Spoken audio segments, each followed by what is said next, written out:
Look at that.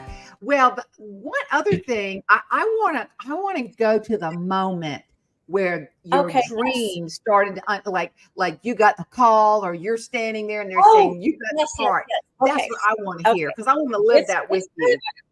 it's kind of a fun story too, because so I had auditioned, I guess, previously.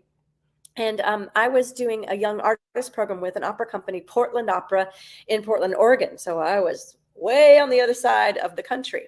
And they had me come and do a callback there. They wanted me to come to New York.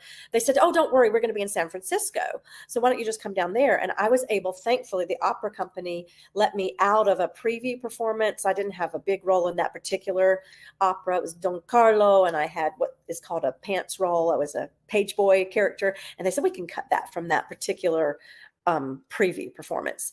And they were, thank goodness they let me do that. So I flew a short flight to San Francisco. I remember the dress. I went to Betsy Johnson and bought myself my lucky dress. You're lucky. And my lucky dress, I wore it for a long time after that too. Don't ask Well, me to heck get in yeah. it. Into Yes, yes, it was my lucky dress. So flew to San Francisco, and then I went in and sang everything. I mean, they had me sing Wishing, which is her big number, Christine's big number, Think of Me, her other big number with the high Oh, C. And then she had me do what we call the melismas, which is,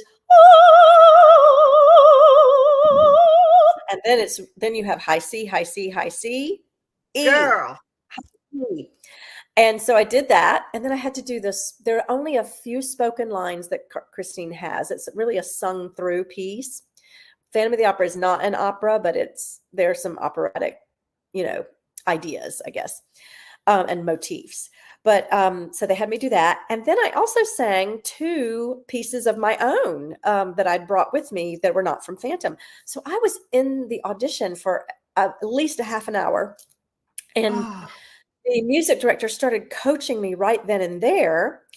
And then when I that's a good left, when I walked out, the other women standing there waiting to audition didn't look too happy with me. I was like, good. but I had a good feeling. I had a pretty good feeling about that because auditions, I've had some auditions last a pretty long time and callbacks, but that was a lot. And to have the person start coaching me right away. So I flew back to Portland and I was in the gym over there. I was probably doing yoga or something. And this was before everybody had a cell phone. My roommate, who was another young artist with the opera company, called the gym and they paged me basically. And that's where I got the call from, or my agent, I guess, call the gym, because I was at the gym and I was jumping all over that locker room. And then of course calling, my mom immediately, and very Oh, exciting. And yeah, oh, yeah, that's it was,